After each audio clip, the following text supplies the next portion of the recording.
I am Dr. G.J.C. John, Assistant Professor, Department of Anatomy, Jyoti Vidyapith Women's University, Jaipur. Today we are discussing about the anatomy of thymus.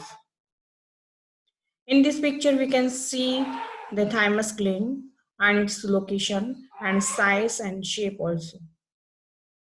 But in this picture we can see more clearly the size and shape and its location. Thymus gland is small organ. It is considered a lymphoid organ similar to the tonsils, adenoids and spleen.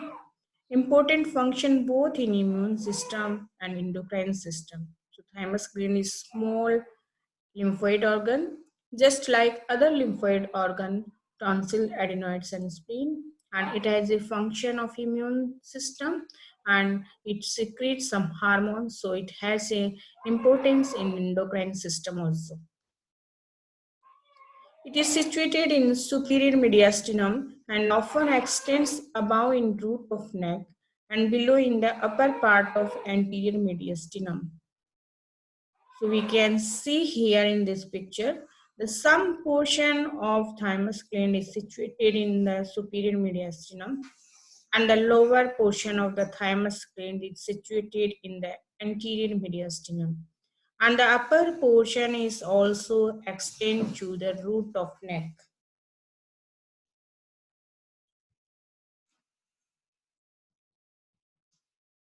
Relation. Anteriorly, sternohyoid and sternothyroid muscles and sternum. Posteriorly to the pericardium, arch of aorta and its branches. Left brachiocephalic vein and trachea. So we can see here in this picture, it is related to the sternum because it is situated behind the sternum. So it is related sternum directly, and behind the sternum or posterior to the sternum, there is attachment of the sternohyoid sternothyroid muscle. So it is also related to the those muscles also. And in behind, we can see there is a heart. So after layer of heart is called pericardium. So it is also related to the pericardium and the arch of aorta and its branches and brachiocephalic vein and the trachea. These structures all related to the posteriorly to the thymus gland.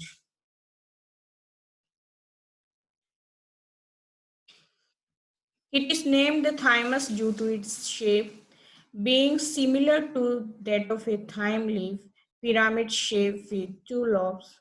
The two lobes of the thymus is divided into lobules. In lobules, outer cortex occupied by immature T lymphocytes and inner medulla is occupied by mature T lymphocytes.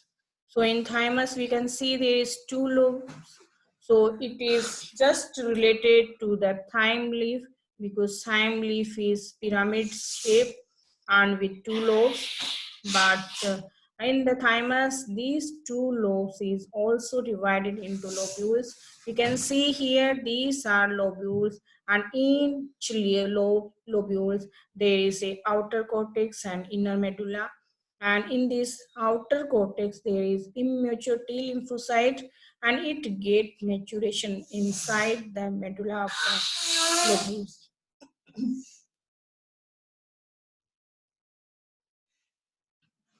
It, it has a weight of 10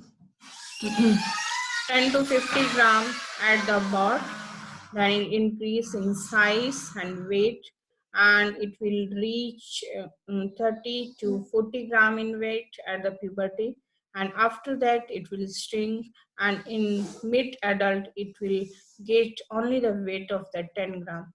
So thymus gland is small at birth, but after infancy it grows and reaches its maximum size during puberty.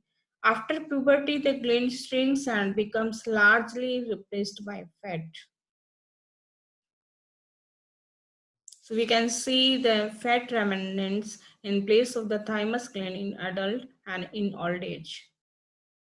During childhood, immature T cells that originate in the bone marrow travel via the bloodstream, comes to the thymus gland where they mature and differentiate into specialized T cells. So we can say in childhood, some T cells produced by the bone marrow, but it is not mature until they will reach the thymus gland itself. Blood supply, arterial supply, it is close to the thyroid gland. So we can say the branches of inferior thyroid artery and the branches from internal thoracic artery, they supply the thymus gland. Venous drainage drain into the internal thoracic vein and inferior thyroid vein and brachiocephalic vein. Now supply vasomotor nerve that supply the thymus gland that arise from the stellate ganglion. Stellate ganglion is formed by the union of third cervical ganglion and the first thoracic ganglion. But the capsule of the thymus is supplied by the phrenic nerve and descendens cervicalis. Functions, it has the important function of the lymphopoiesis, production of lymphocytes. So it maintain all the circulatory lymphocytes.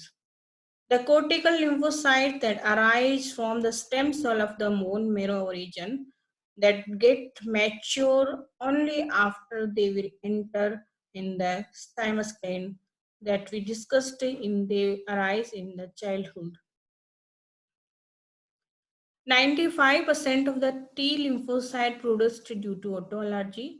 They are short-lived, never moves out from the thymus and destroyed by thymus itself. It means that T lymphocytes, the 95% of the T lymphocytes, they produced by the stimulation of the allergy, but they are very short-lived. They never come out the thymus, but destroyed by thymus itself. 5% of T lymphocytes are long-lived. They move out from the thymus and the joint circulatory pool of the lymphocyte. They act as uncommitted cells. Other circulatory lymphocytes that is produced from the spleen lymph nodes are committed ones. Uncommitted cells means they react all type of unfamiliar antigens, but committed means they react only some particular antigens. Hormone production, we have seen it has a most important function of hormone production. They produce thymopoietin, thymulin, thymosin, thymic humoral factor. All these hormones and humoral factor is necessary for lymphopoiesis, the formation of lymphocytes. So all these hormones are very necessary for the process of the lymphopoiesis. Clinical conditions, thymic hyperplasia is associated with myasthenia gravis. Myasthenia gravis means the extreme exertion of the voluntary muscles of the body. So thymic hyperplasia, it means if there is enlargement in thymus, so always there a clinical condition of the extreme exertion of the voluntary muscles of the our body.